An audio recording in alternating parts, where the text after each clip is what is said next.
Tercera parte. El poder de tus pensamientos. El béisbol es 90% mental, la otra mitad es física. Jock Berra. El experimento de la intención. 159. Capítulo 9. Programas mentales. 1974, 7 semanas antes de enfrentarse en Kinshasa al campeón mundial de los pesos pesados George Foreman en su combate en la jungla, Muhammad Ali practicaba sus golpes como si no le importara, lanzando algunos desganados ganchos a sus patrín como si se estuviese entrenando con un saco de boxeo. La mayor parte del tiempo se apoyaba contra las cuerdas y dejaba que su oponente lo golpeara desde todos los ángulos. En los últimos años de su carrera boxística, Ali dedicó la mayor parte de sus entrenamientos a aprender a encajar los golpes. Estudió cómo mover la cabeza un microsegundo antes del impacto y con qué parte del cuerpo podía esquivar el golpe para que no doliera tanto. No estaba entrenando su cuerpo para ganar.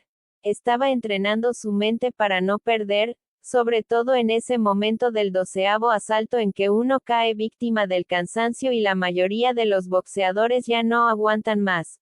El trabajo más importante no lo estaba haciendo en el ring, sino en su sillón. Estaba peleando el combate en su cabeza. Ali era un maestro de la intención.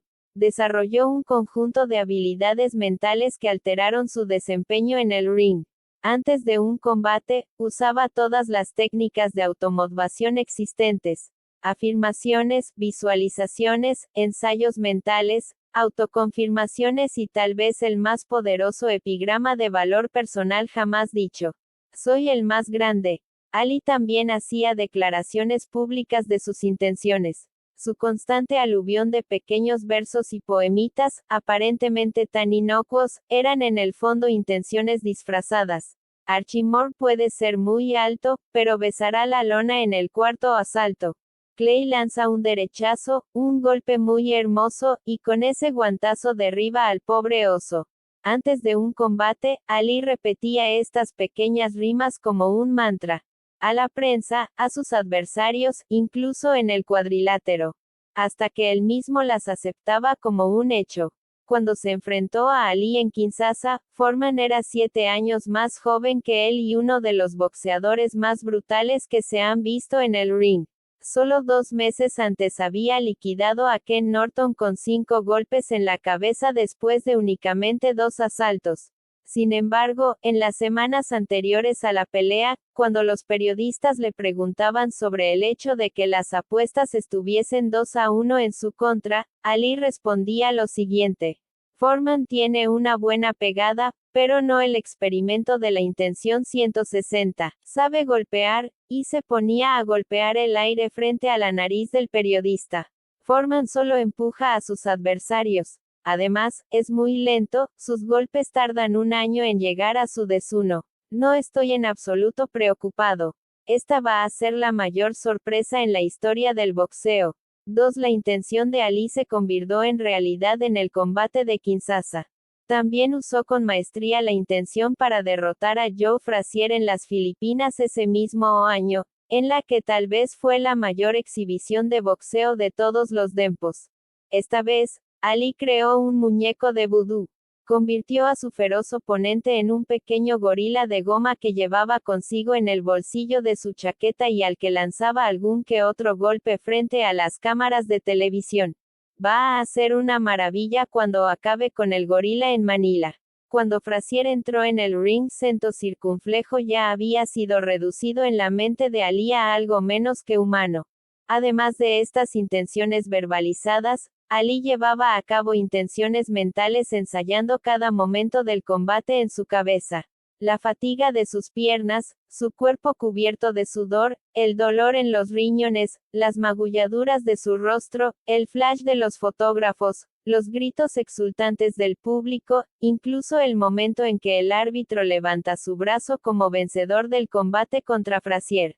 Ali enviaba a su cuerpo una intención ganadora y su cuerpo respondía obedeciendo las órdenes recibidas. Para sacar la intención del laboratorio, comencé a examinar datos sobre gente o grupos que estaban usando exitosamente la intención en la vida real. Quería estudiar sus técnicas, los procesos específicos de pensamiento que empleaban cuando enviaban una intención, con objeto de extraer de sus experiencias algunas herramientas que todos podamos usar cuando enviamos una intención.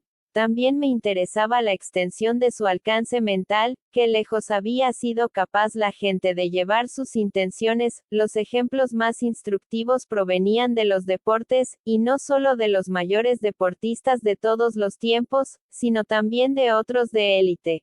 Hoy en día, los deportistas de distintas especialidades practican habitualmente lo que suele llamarse ensayo mental, práctica implícita 3 o ensayo encubierto.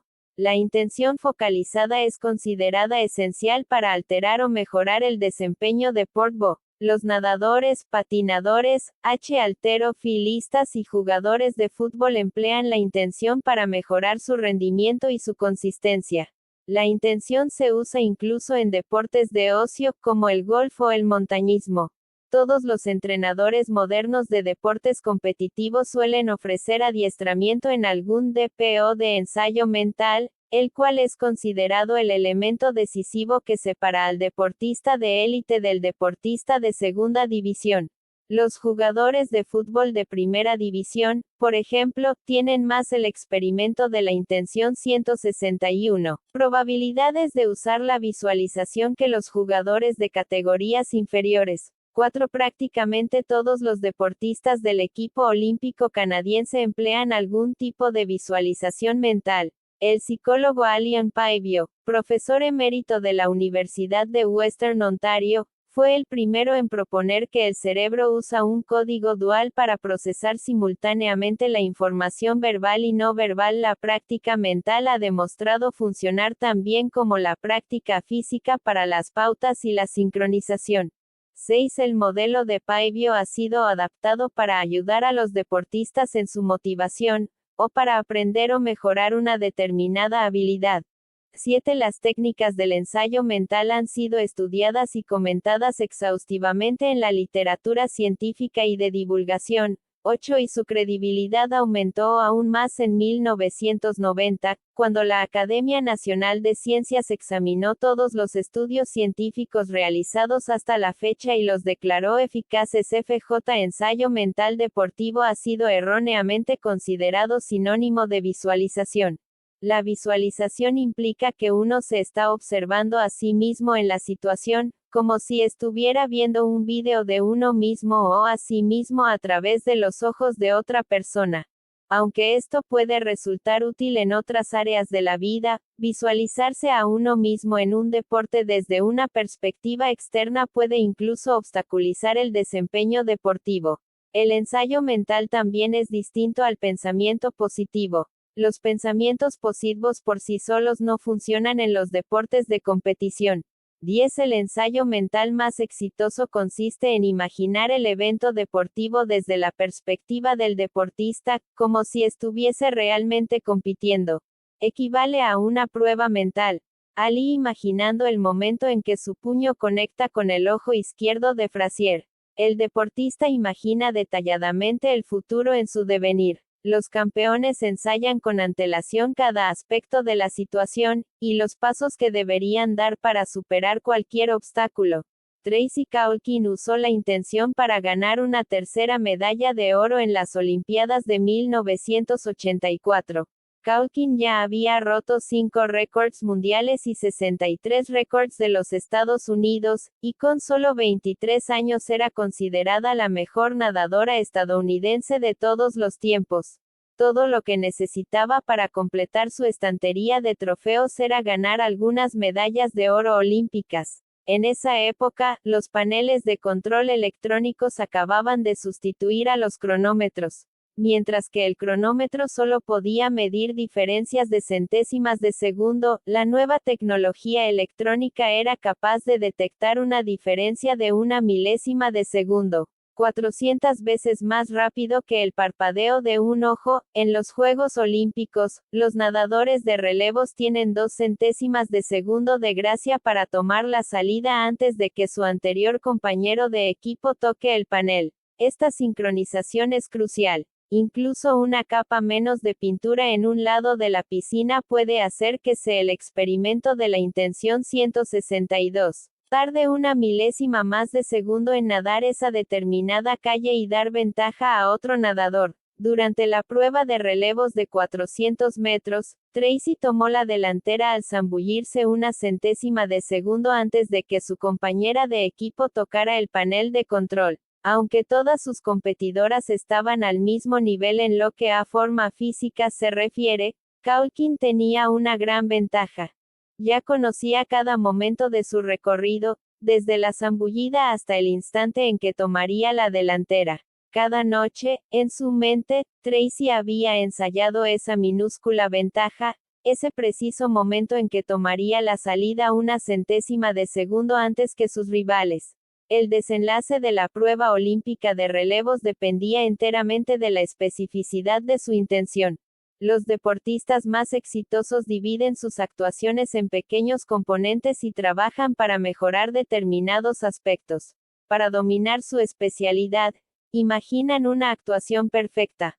11 se centran en los momentos más difíciles y desarrollan buenas estrategias para lidiar con ellos, como un desgarro muscular, mantener el control ante la adversidad o una decisión arbitral adversa. Emplean distintas intenciones dependiendo de si están aprendiendo una habilidad por primera vez o de si desean mejorar su técnica. Como Muhammad Ali, los deportistas de élite aprenden a bloquear las imágenes que representan dudas. Si la imagen de un obstáculo surge en su mente, saben muy bien cómo cambiar la película interna, y eliminan esa escena para poder imaginar el éxito. 12 Ganar depende de lo específico que puedas ser a la hora de hacer tu ensayo mental. Los deportistas experimentados usan imágenes internas muy vividas y detalladas, y ensayos de toda la actuación. 11 El aspecto más importante de la intención es ensayar la victoria. El ensayo parece ayudar a asegurarla. Los competidores exitosos ensayan sus propios sentimientos, especialmente su dicha y su respuesta emocional ante la victoria.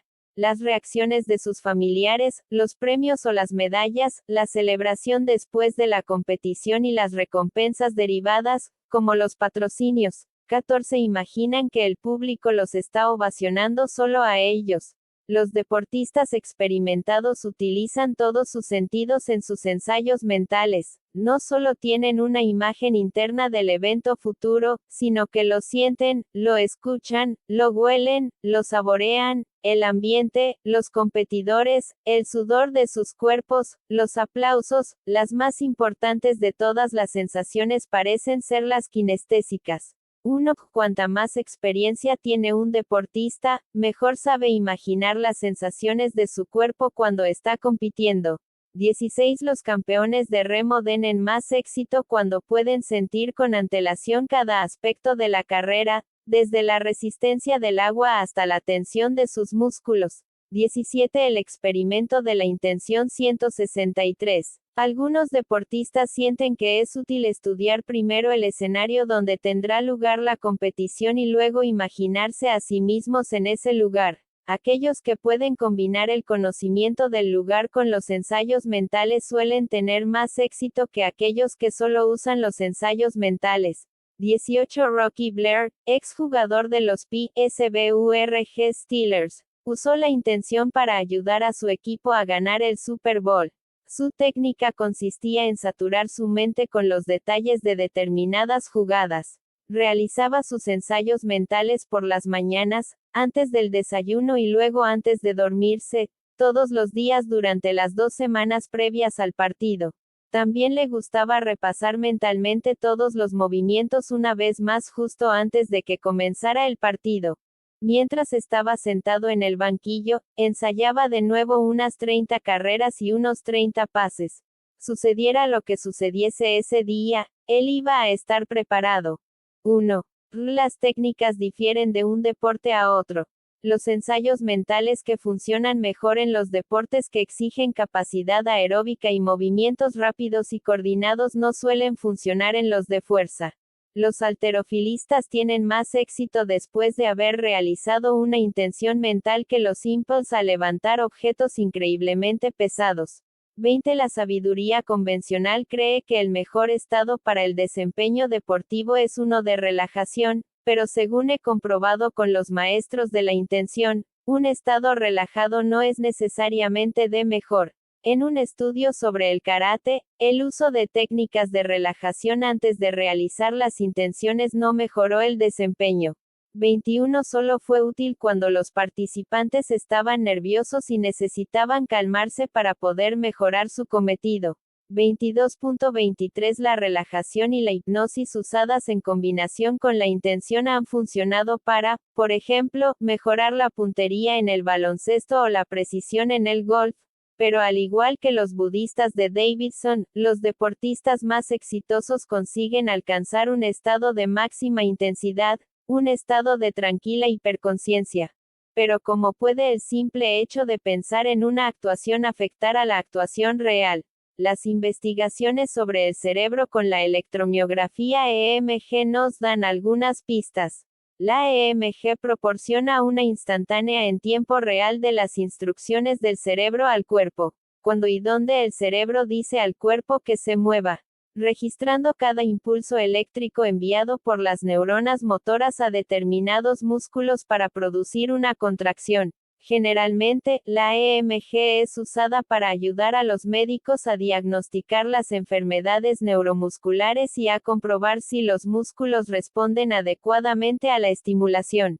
Pero la EMG también ha sido empleada para resolver un interesante enigma científico: averiguar si el cerebro distingue entre un pensamiento y una acción. El experimento de la intención 164. ¿Crea el pensamiento de una acción el mismo patrón neurotransmisor que la propia acción? Para responder a esta pregunta, un grupo de esquiadores fueron conectados a una unidad de EMG mientras realizaban ensayos mentales.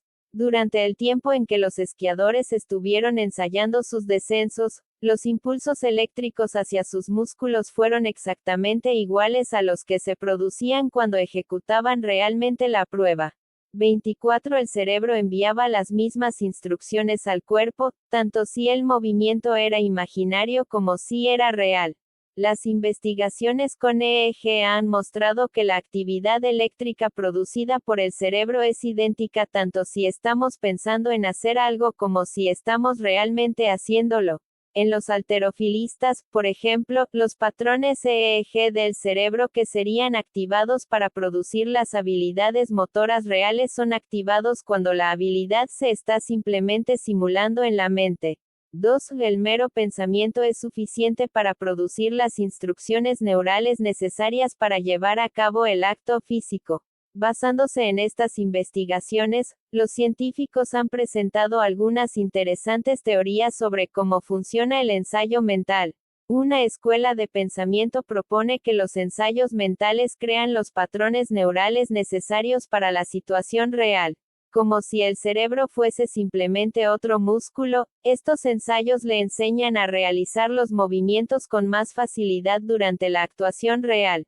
26. Cuando un deportista está en acción, los nervios que envían señales a los músculos a lo largo de una determinada vía son estimulados y las sustancias químicas que han sido producidas permanecen ahí durante un período corto.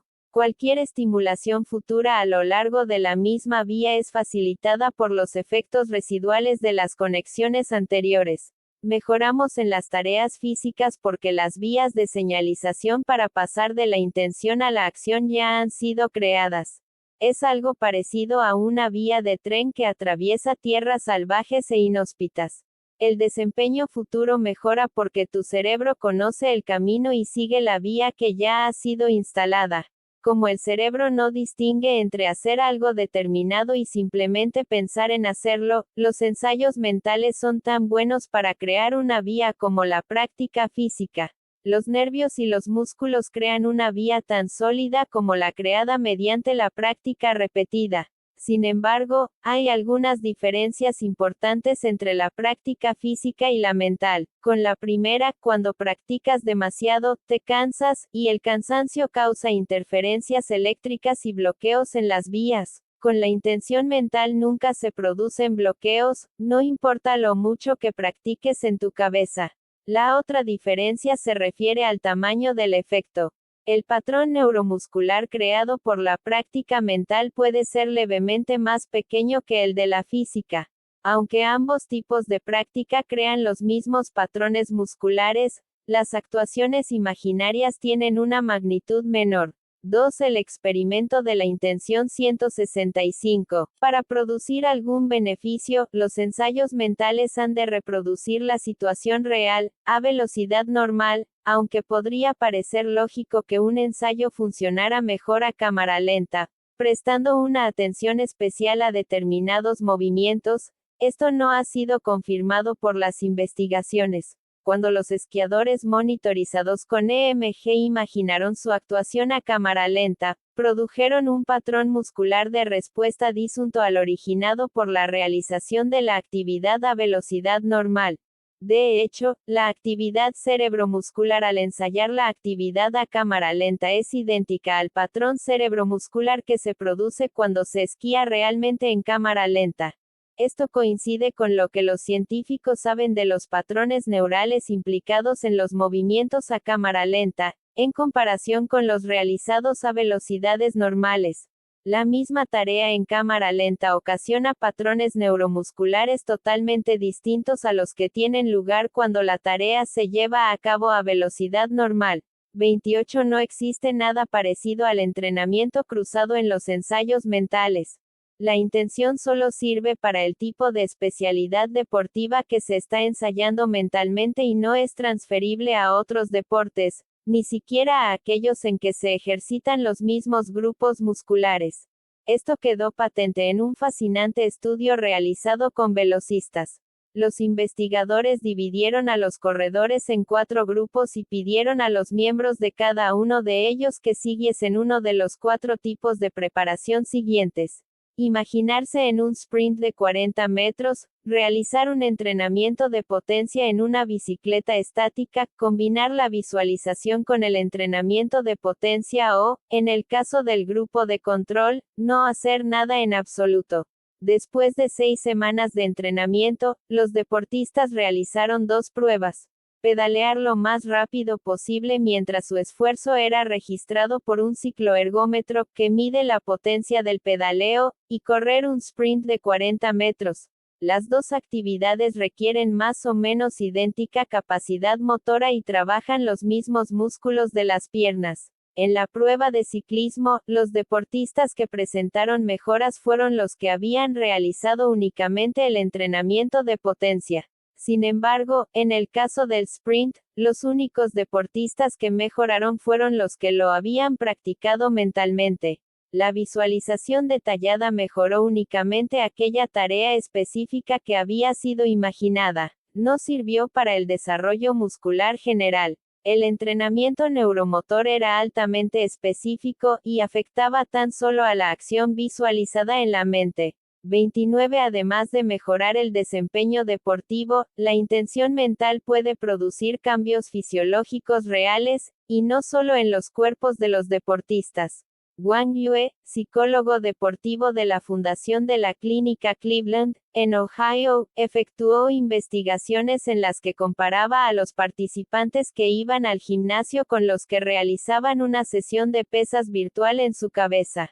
El experimento de la intención 166, que iban regularmente al gimnasio aumentaron su fuerza muscular en un 30%, pero los que se quedaron sentados en su casa y realizaron un ensayo mental de la sesión de pesas también consiguieron aumentar su fuerza, y nada menos que en casi un 15%. Voluntarios de entre 20 y 35 años imaginaron que estaban flexionando sus bíceps con todas sus fuerzas durante sesiones diarias de entrenamiento realizadas 5 veces por semana. Después de asegurarse de que los participantes no hicieran ningún ejercicio real, incluido el mero hecho de tensar los músculos, los investigadores comprobaron un asombroso aumento de un 13.5% en el tamaño muscular y la fuerza después de solo unas pocas semanas, una ventaja que se prolongó durante 3 meses después de que el entrenamiento mental hubiese terminado. Marca registrada en 1997, el Dr. David Smith, del Chester College, obtuvo resultados similares. Los participantes que iban al gimnasio aumentaron su fuerza en un 30%, mientras que los que realizaron una sesión imaginaria lograron un incremento de un 16%. 31. El puro pensamiento dirigido puede proporcionarte una congestión muscular casi tan buena como una sesión de pesas real. Pensar en cambiar un aspecto del cuerpo de otras maneras también puede funcionar, y puede resultar reconfortante para todos los que no estén satisfechos con la forma de su cuerpo. Un estudio demostró que, bajo hipnosis, las mujeres podían aumentar las dimensiones de sus senos simplemente visualizándose a sí mismas en la playa con los rayos del sol calentándoles el pecho. 32. Estas vividas técnicas de visualización usadas por los deportistas también son muy eficaces en el tratamiento de las enfermedades. Mediante el uso de imágenes mentales o representaciones metafóricas de sus cuerpos luchando contra la enfermedad, los pacientes han potenciado el tratamiento de una serie de afecciones agudas y crónicas, desde las enfermedades coronarias 33 y la tensión arterial alta hasta el dolor lumbar y los trastornos musculoesqueléticos, 34 incluida la fibromialgia. La visualización también ha mejorado los resultados posoperatorios, 3. Ayudado en la gestión del dolor 37 y minimizado los efectos secundarios de la quimioterapia. 38. De hecho, se ha predicho el resultado de la enfermedad de un paciente al examinar los tipos de visualización usados para combatirla. La psicóloga Jean Achterberg, que se curó a sí misma de un tipo raro de cáncer en el ojo mediante la visualización, estudió a un grupo de pacientes de cáncer que estaba usando la visualización para combatir su enfermedad. Achterberg predijo con una precisión del 93% que pacientes experimentarían una recuperación total y que pacientes empeorarían o morirían. Y lo hizo simplemente examinando y evaluando sus visualizaciones. Los pacientes que tuvieron éxito tenían una mayor capacidad para visualizar vívidamente, con imágenes y símbolos el experimento de la intención 167, poderosos, y podían mantener una clara intención visual en la que se imaginaban a sí mismos derrotando al cáncer y el éxito del tratamiento médico. Los pacientes exitosos también practicaban regularmente sus visualizaciones. 39. Si el cerebro no puede distinguir entre un pensamiento y una acción, seguiría el cuerpo cualquier tipo de instrucciones mentales. Si le envío a mi cuerpo una intención mental para calmarlo o acelerarlo, me escuchará necesariamente. La literatura sobre el biofeedback y la medicina mente-cuerpo indica que sí. En 1961, Neil Miller, neurocientífico de comportamiento de la Universidad de Yale, fue el primero en proponer que se puede enseñar a la gente a influir mentalmente sobre su sistema nervioso autónomo y controlar mecanismos como la presión sanguínea y las evacuaciones intestinales, más o menos de la misma forma que un niño aprende a montar en bicicleta. Realizó una serie de extraordinarios experimentos de condicionamiento y recompensa con ratones. Miller descubrió que si estimulaba el centro del placer en el cerebro, sus ratones podían ser adiestrados para reducir a voluntad su frecuencia cardíaca, controlar el ritmo al que la orina llena los riñones e incluso producir distintas dilataciones en los vasos sanguíneos de cada oreja. 40. Si animales relativamente simples como los ratones podían lograr este increíble nivel de control interno, pensó Miller, ¿no podrían los seres humanos, con su mayor inteligencia, regular muchos otros procesos corporales? Después de estas revelaciones iniciales, muchos científicos descubrieron que la información sobre el sistema nervioso autónomo podía ser retroalimentada como biofeedback para determinar con precisión el lugar al que la persona debería enviar la intención. En la década de los 60, John Basmajian, profesor de medicina de la Universidad McMaster, en Ontario, y especialista en rehabilitación, comenzó a enseñar a la gente con lesiones en la médula espinal a usar la retroalimentación EMG para recobrar el control sobre células individuales de la médula espinal. 4. Más o menos en la misma época, el psicólogo Elmer Green, del Instituto Menninger, creó un método de biofeedback para tratar la migraña después de descubrir que un paciente suyo con esta dolencia podía hacer desaparecer sus dolores de cabeza mediante una determinada técnica de relajación. Luego Green comenzó a usar el biofeedback para ayudar a los pacientes a curarse de la migraña, y hoy en día su sistema es una forma aceptada de terapia. 42. El biofeedback es especialmente útil en el tratamiento de la enfermedad de Raynaud, un trastorno vascular en que los vasos sanguíneos se contraen cuando hace frío, causando que las extremidades se enfríen, y se pongan pálidas e incluso azules. 43. Durante un tratamiento de biofeedback, el paciente es conectado a un ordenador. Sensores colocados en distintas partes de su cuerpo envían la información a una pantalla que registra la actividad del sistema nervioso autónomo, como las ondas cerebrales, la presión sanguínea, la frecuencia, el experimento de la intención 168, cardíaca y las contracciones musculares. La información visual o de audio que recibe el paciente depende de su afección. En el caso de la enfermedad de Raynaud, apenas se contraen las arterias de las manos, las máquinas registran una caída de la temperatura de la piel y entonces se enciende una luz o se emite una señal acústica. Esta retroalimentación feedback insta al paciente a enviar una intención a su cuerpo para corregir la situación. En el caso de la enfermedad de Raynaud, manda una intención para calentar sus manos. Desde entonces, el biofeedback se ha convertido en una terapia bien establecida para el tratamiento de prácticamente todas las enfermedades crónicas, desde el síndrome por déficit de atención e hiperactividad hasta los sofocos de la menopausia. Los pacientes que han sufrido un infarto o una lesión de la médula espinal hoy en día usan el biofeedback para rehabilitar o recuperar la función de sus músculos paralizados. Esta técnica ha demostrado ser muy útil para eliminar el dolor en el miembro fantasma. 44. Incluso los astronautas han usado el biofeedback para curar el mareo en sus viajes espaciales. 43. La visión más convencional del biofeedback sostiene que tiene algo que ver con la relajación. Aprender a calmar las respuestas de lucha o huida de nuestro sistema nervioso autónomo. Sin embargo, la enorme amplitud de este control tiende a indicar que este mecanismo tiene más que ver con el poder de la intención. Prácticamente todos los procesos medibles por una máquina, incluso el control de una célula muscular por parte de una sola célula nerviosa, parecen estar dentro del control de un individuo. Los voluntarios en algunos experimentos han logrado un total dominio mental sobre la temperatura de sus cuerpos, 46, e incluso sobre la dirección del flujo sanguíneo hacia el cerebro. 47. Como el biofeedback, el entrenamiento autogénico, la técnica desarrollada por el psiquiatra alemán Johannes Schulm para relajar el cuerpo y hacer más lenta la respiración y la frecuencia cardíaca, también demuestra que una gran variedad de funciones corporales se halla bajo nuestro control consciente. Aquellos que practican esta técnica son capaces de bajar la presión sanguínea, aumentar la temperatura de las extremidades, y ralentizar la frecuencia cardíaca y la respiración.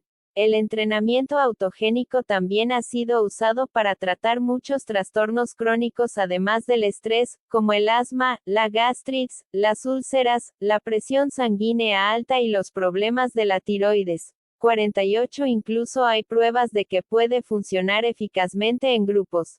Cento circunflejo para un gato, el nirvana es el tazón de comida que está a la vuelta de la esquina. El Dr. Jack Panksepp, profesor emérito de psicología de la Universidad Bowling Green, teoriza que esta alegría anticipada tiene que ver con el estado de deseo del cerebro. Una de las 5 emociones primitivas que los humanos comparten con los miembros del reino animal.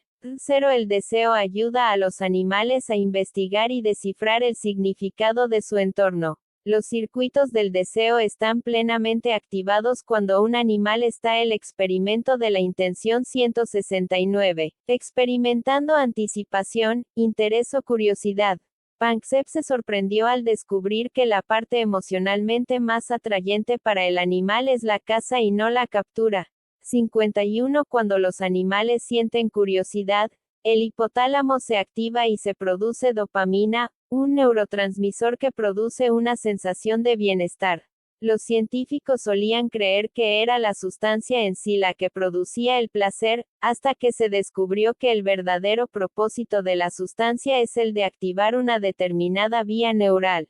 Lo que hace que uno se sienta bien es la activación de la zona del cerebro encargada del deseo.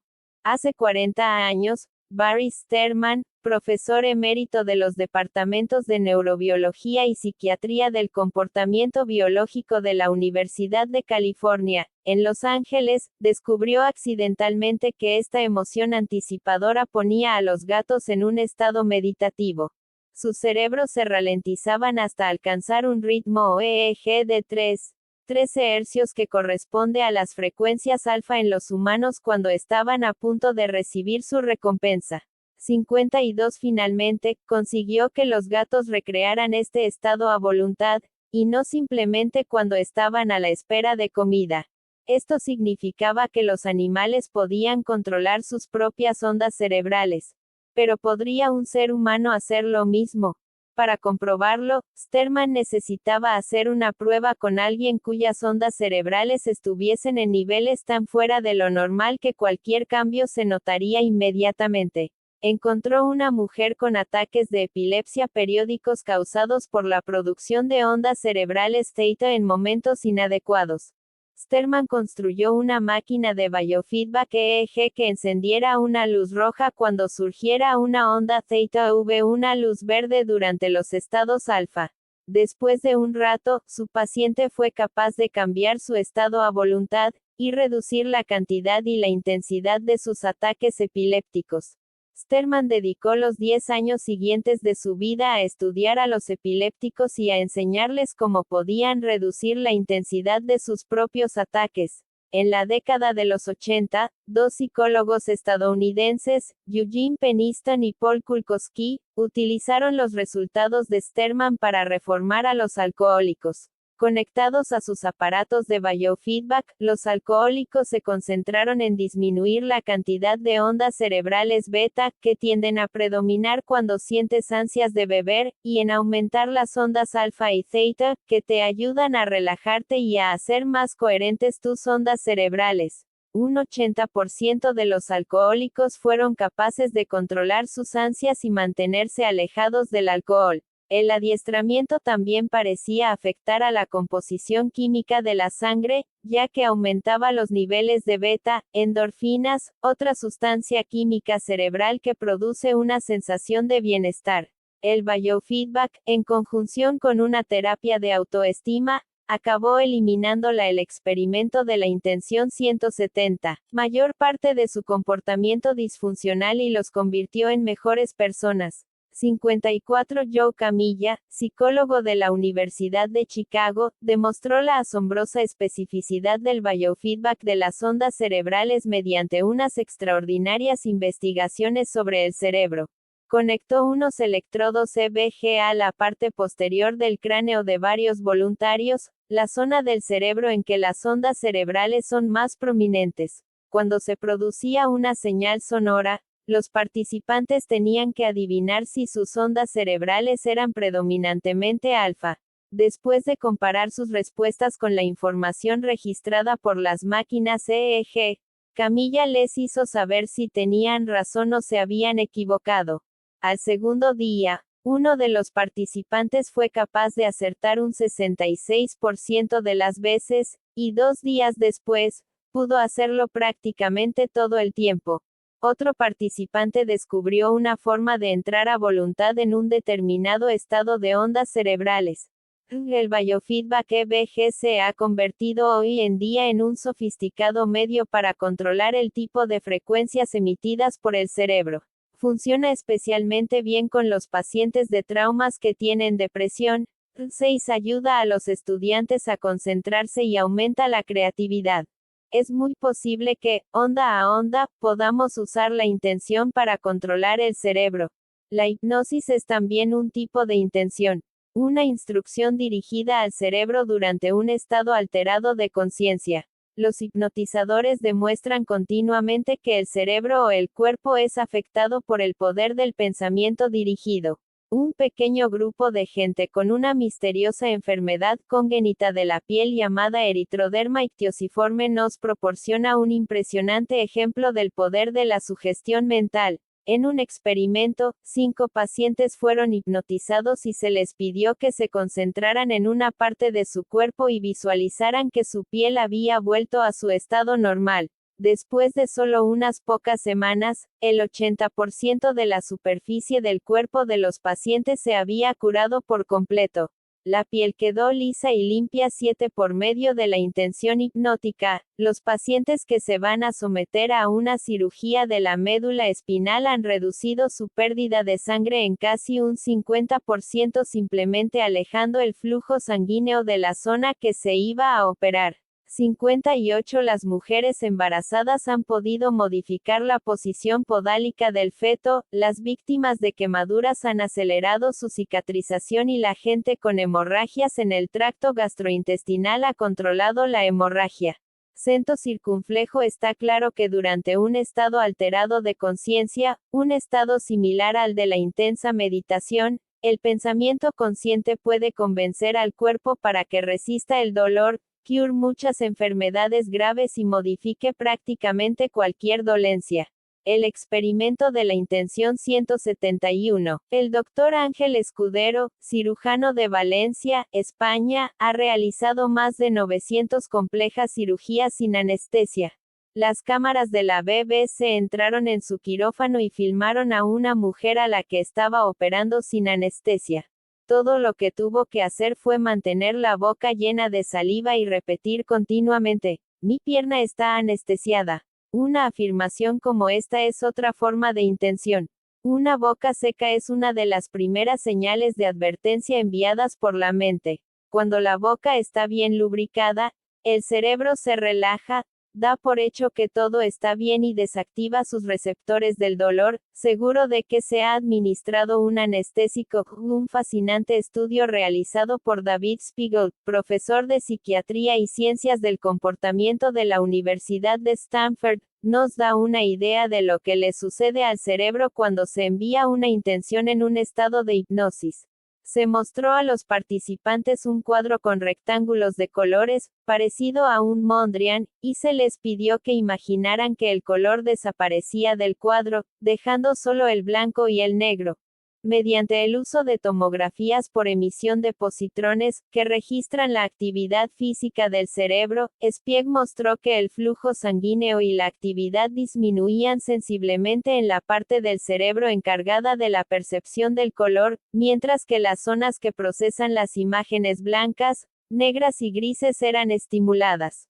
Cuando el experimento se invirtió, y se pidió a los participantes que imaginaran las imágenes grises tomando color, se registraron cambios inversos en los patrones de percepción cerebral. 01 Esto ilustra otro caso en que el cerebro es el sirviente de los pensamientos. La corteza visual del cerebro, la zona responsable del procesamiento de las imágenes, no pudo distinguir entre una imagen real y una imaginaria. Las instrucciones mentales fueron más importantes que la imagen visual real. El efecto placebo ha demostrado que las creencias son poderosas, incluso cuando la creencia es falsa.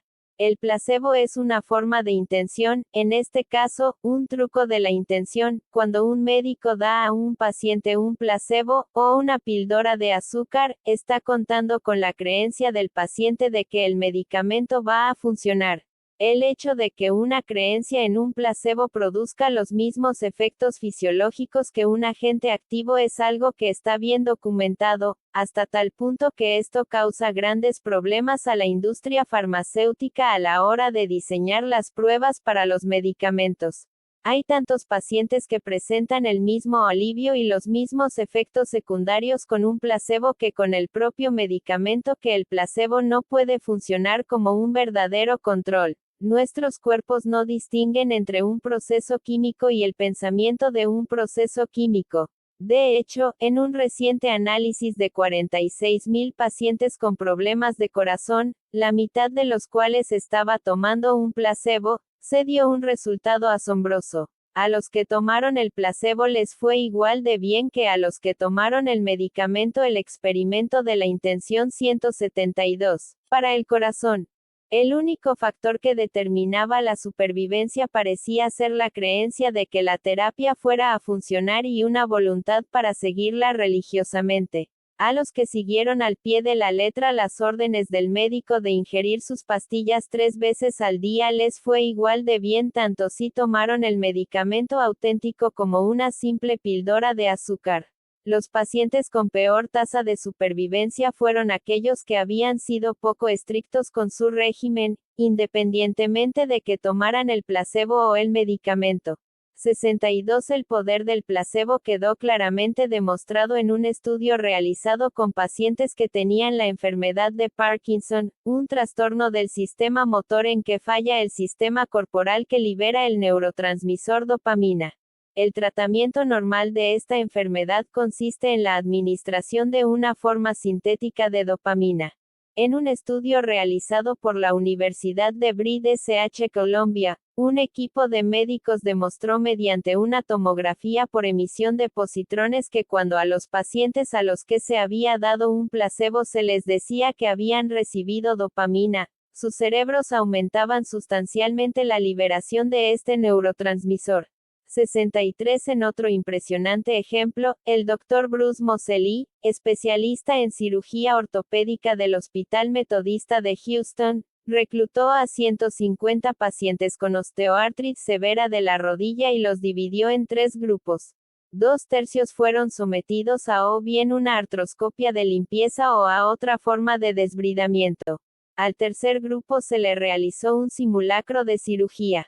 Los pacientes fueron preparados, anestesiados y llevados al quirófano. Se les hizo una incisión en la rodilla pero no se llevó a cabo ninguna cirugía.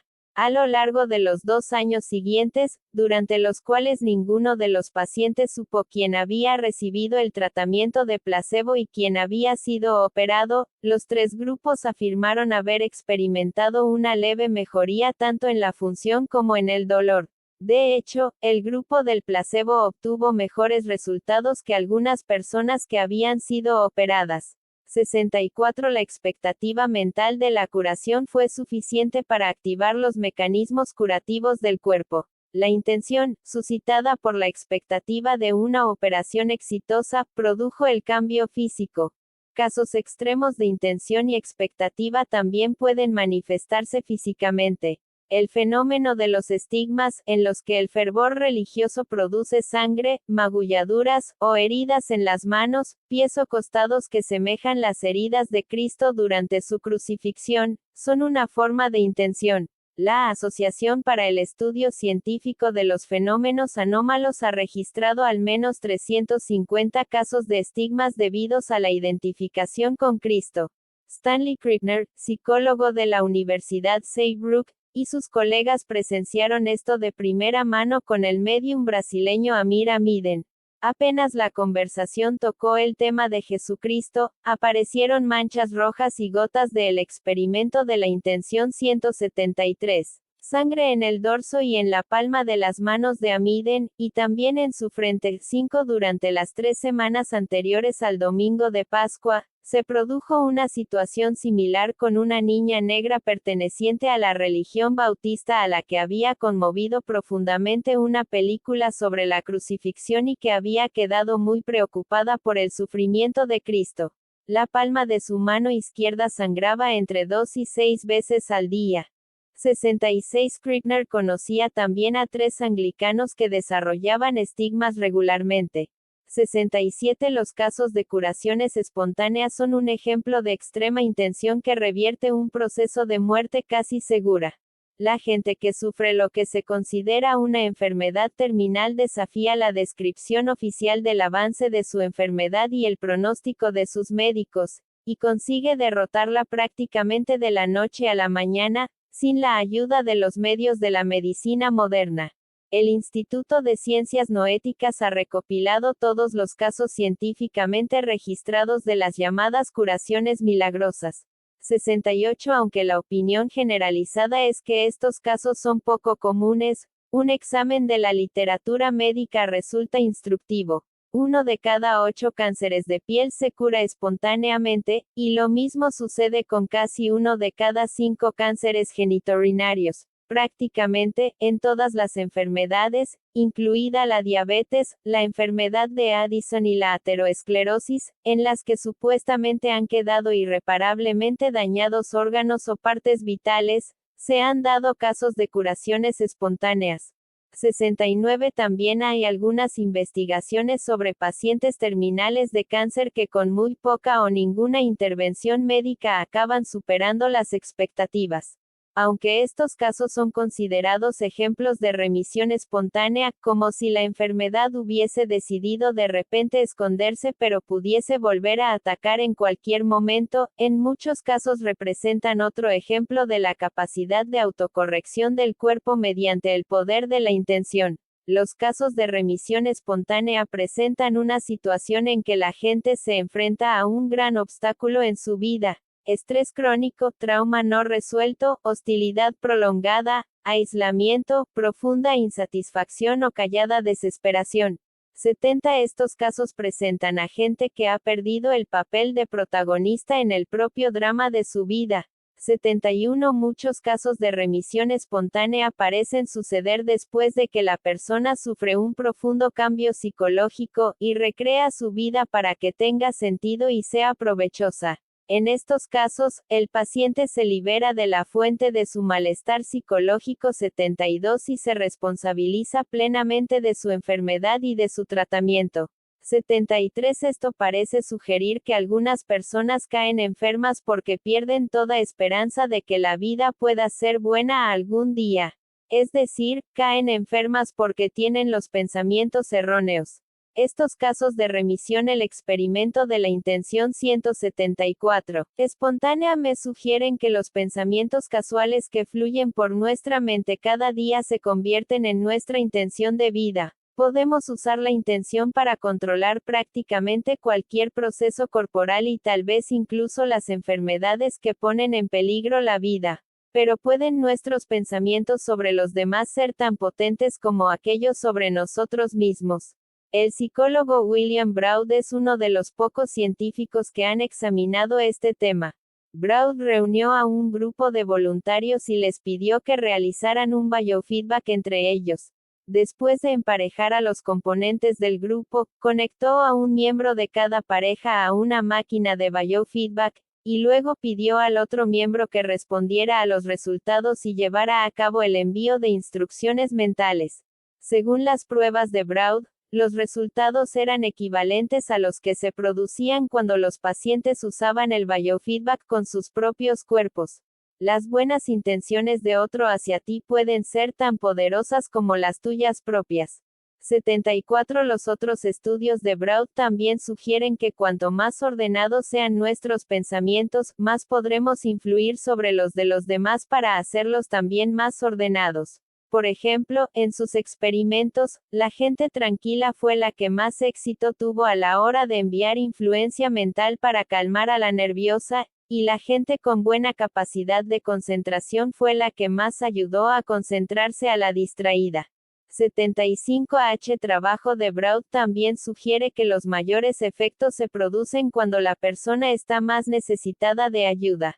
6 Los datos científicos también demuestran que podemos afectar prácticamente a cualquier ser vivo.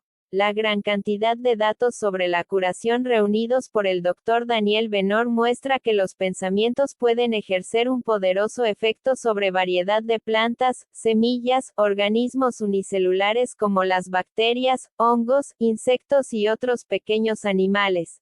77 Recientemente, una serie de experimentos a doble ciego realizados a lo largo de 2 años por la doctora Serena Ronnie Dougal en Somerset mostró que las semillas de lechuga a las que se envió intención rindieron un 10% más que las convencionales, y con un número significativamente menor de enfermedades producidas por hongos. 78 Las pruebas me convencieron de que podemos mejorar nuestra salud y nuestro desempeño en cualquier aspecto de nuestras vidas mediante el uso consciente de la intención. La intención debería ser un objetivo o meta específico que tienes que visualizar en tu mente como si ya hubiese sucedido mientras te encuentras en un estado de total concentración e hiperconciencia. Cuando imagines este acontecimiento futuro, imagínalo como si fuese algo que estuviese ocurriendo en ese preciso instante. Usa los 5 sentidos para el experimento de la intención 175. Visualizarlo con todo detalle. La parte fundamental de esta imagen mental debería ser el momento en que alcanzas tu objetivo. Un médico puede mejorar la tasa de supervivencia de sus pacientes no dando nunca un diagnóstico negativo. 9. Un cirujano pudo mejorar la recuperación de sus pacientes ensayando mentalmente la cirugía antes de entrar en el quirófano. De hecho, es posible que ya no necesitemos medicamentos, sino simplemente buenas intenciones. Dado que se ha demostrado que la intención afecta a la química de nuestros cuerpos, deberíamos ser capaces de acelerar, ralentizar o mejorar cualquier proceso fisiológico. Podríamos desarrollar muchos más medicamentos revolucionarios dirigiendo mentalmente su eficacia y minimizando sus efectos secundarios. Podríamos elevar la calidad de nuestras tareas diarias simplemente realizando un detallado ensayo mental. En casa, podríamos enviar buenas intenciones a nuestros hijos para que les vaya mejor en la escuela o sean más bondadosos con sus amigos. La intención humana podría ser lo suficientemente poderosa como para influir sobre todos los aspectos de nuestras vidas. Todas estas posibilidades sugieren que tenemos una enorme responsabilidad a la hora de generar nuestros pensamientos. Cada uno de nosotros es un Frankenstein en potencia con un extraordinario poder para afectar al mundo vivo que nos rodea. ¿Cuántos de nosotros, después de todo, enviamos especialmente pensamientos positivos? El experimento de la intención 176.